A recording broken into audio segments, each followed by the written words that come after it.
make sure you can locate your emergency cock. Smosh Pit Weekly da yo! Hey guys, welcome to another episode of Smosh Pit Weekly. My name is Mari and I'll be wrapping up some of the best articles seen on the Smosh Pit this week. Smosh Pit! While performing live in Ecuador last Friday, Miley Cyrus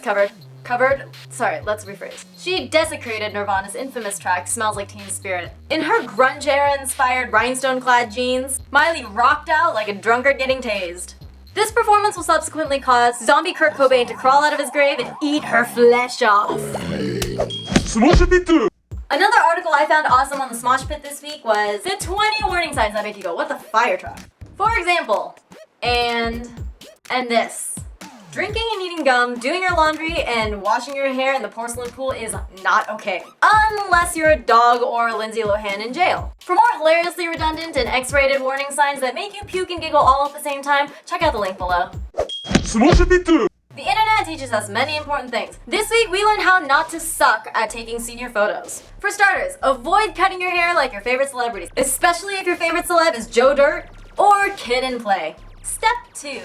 Leave your damn dolls at home. Playing with Marvin is not an extracurricular activity, nor will it get you laid or get you a scholarship to anywhere. Step 3. Avoid giving creative freedom to pervy cameramen. And lastly, don't be this guy. Smosh Pit!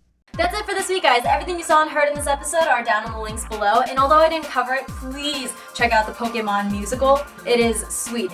Also, be sure to leave your comments and questions, as I'll be answering them at the end of the show from now on. I'll see you next Saturday for an all-new episode. Smosh Pit!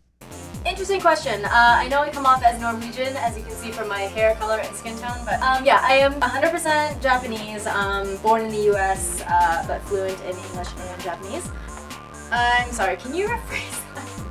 I am super stoked to see how many of you guys are Umbrella Academy fans, and this is a great question. I would say that my two favorite characters are the Kraken, just because he's like a quiet, subdued, badass, kick-ass character. And just like you, I really like Seance as well. He's got a wicked sense of humor, he's witty, he flies and he's dead. Couple days late, but same to you. It's always good to see a Star Wars fan out there. He's saying Smosh Pit with an accent like Smosh Pit. And what I say is this. Mata raishu ne!